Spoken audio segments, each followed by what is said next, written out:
A minha amiga Hildegard Angel, jornalista, única sobrevivente do massacre que vitimou sua família durante a ditadura militar de 64. Sobre a agressão armada que sofreu Marcelo Freixo e sua comitiva na Praça Sans Penha, na Tijuca, por parte de bolsonaristas, declarou que começaram a guerra. Eu vou mais além, Hilde. Começaram o massacre. Porque o que o bolsonarismo promove contra a esquerda é um massacre que teve começo com a morte de Marcelo Arruda. Somando-se a elas a morte de Dom e Bruno, de Marielle, de Moa do Catendê e de muitos outros.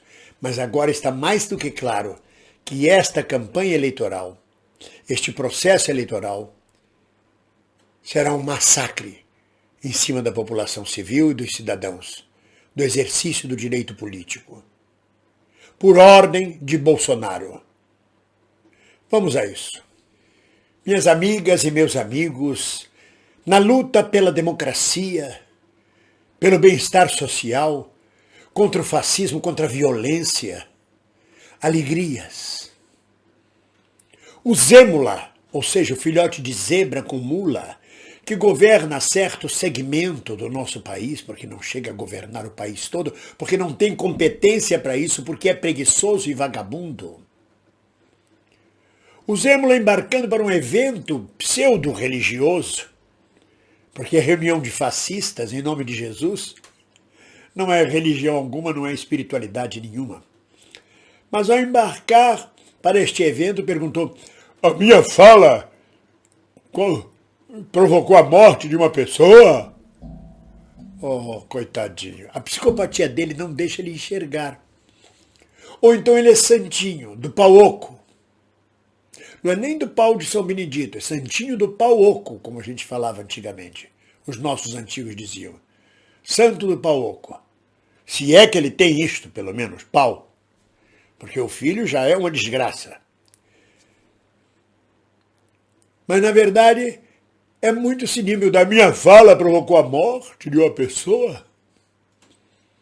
A sua fala só provoca mortes, destruição, tragédia. Mas isso eu não preciso dizer a você, Zêmula. Você sabe disto. É seu objetivo. O seu objetivo é destruir a esquerda. O seu objetivo é destruir a cidadania.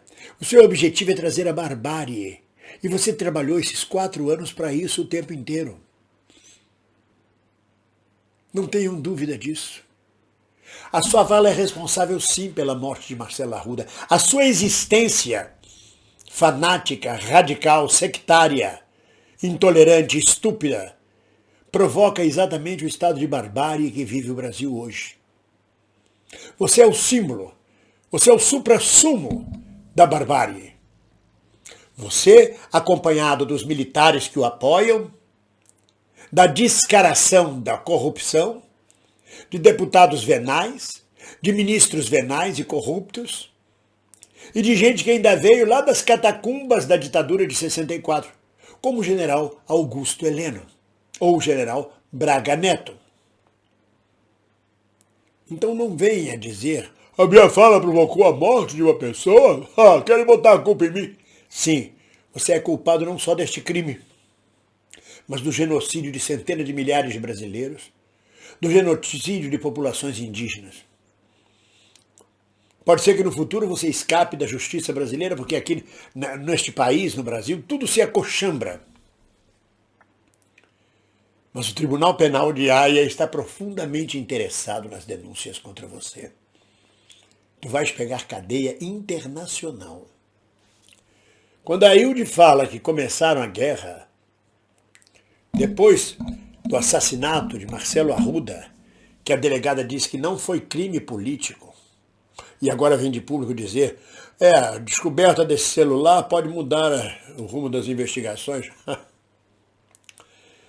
Se não foi crime político, foi crime de ódio motivado por convicções políticas. Claro que foi um crime político. E agora bolsonaristas armados tendo à frente o deputado Rodrigo, lá do PTB, o bolsonarista do Rio de Janeiro, impedem a manifestação política de Marcelo Freixo e de sua comitiva, ostentando armas assintosamente. É porque Freixo e sua comitiva teve o bom senso de dar meia volta e recuar. Porque se enfrentasse, tomaria um tiro, provavelmente. Teríamos mais mortos por crime de ódio, por homicídio culposo, menos por crime político, não é, doutora? Ou doutores apaniguados com o regime bolsonarista. Então, minhas amigas, meus amigos, Hilde diz, começou a guerra, eu digo, começou o massacre. Porque pode ocorrer um verdadeiro massacre em cima das indefesas forças populares. Nós não detemos as armas. Quem detém as armas é o ministro da Defesa, o Sérgio Nogueira. Quem detém as armas é a Polícia Militar, quem detém as armas é a milícia, quem detém as armas é o tráfico, quem detém as armas são os bolsonaristas que comandam todas essas facções. Ou não. Tudo sob o comando, sob a palavra, sob a fala de Bolsonaro. Catalisador da violência, da barbárie, da selvageria no Brasil. As ameaças serão muitas e as mortes, infelizmente, serão muitas.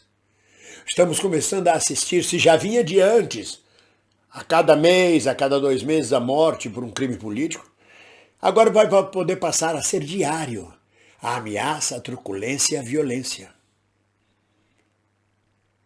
Nós caminhamos com palavras.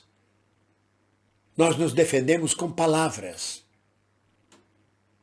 Sua fala sim, Bolsonaro. Alguma vez alguém viu você, como presidente de um segmento do Brasil, recomendar a leitura de um livro, um filme, uma peça de teatro, uma música, um grupo de artistas, um processo cultural? Não. O que se vê é você falando que quer liberar o armamento, que todo mundo tem que estar armado. O que se vê são pastores corruptos abençoando armas, abençoando sua cabeça de Exu. Aliás, tu não tem nem cabeça de Exu, que se tivesse dava para botar ordem. Tu tens cabeça de Egum, de mortos, de ossos. Alguém já viu você dar algum exemplo cívico, cidadão, de educação, de civilidade? Não. A sua fala é sempre pela morte, é sempre pela violência. Cuidado, companheiras e companheiros. Muito cuidado. Temos que tratar da autodefesa das massas nessas eleições. Senão é um massacre.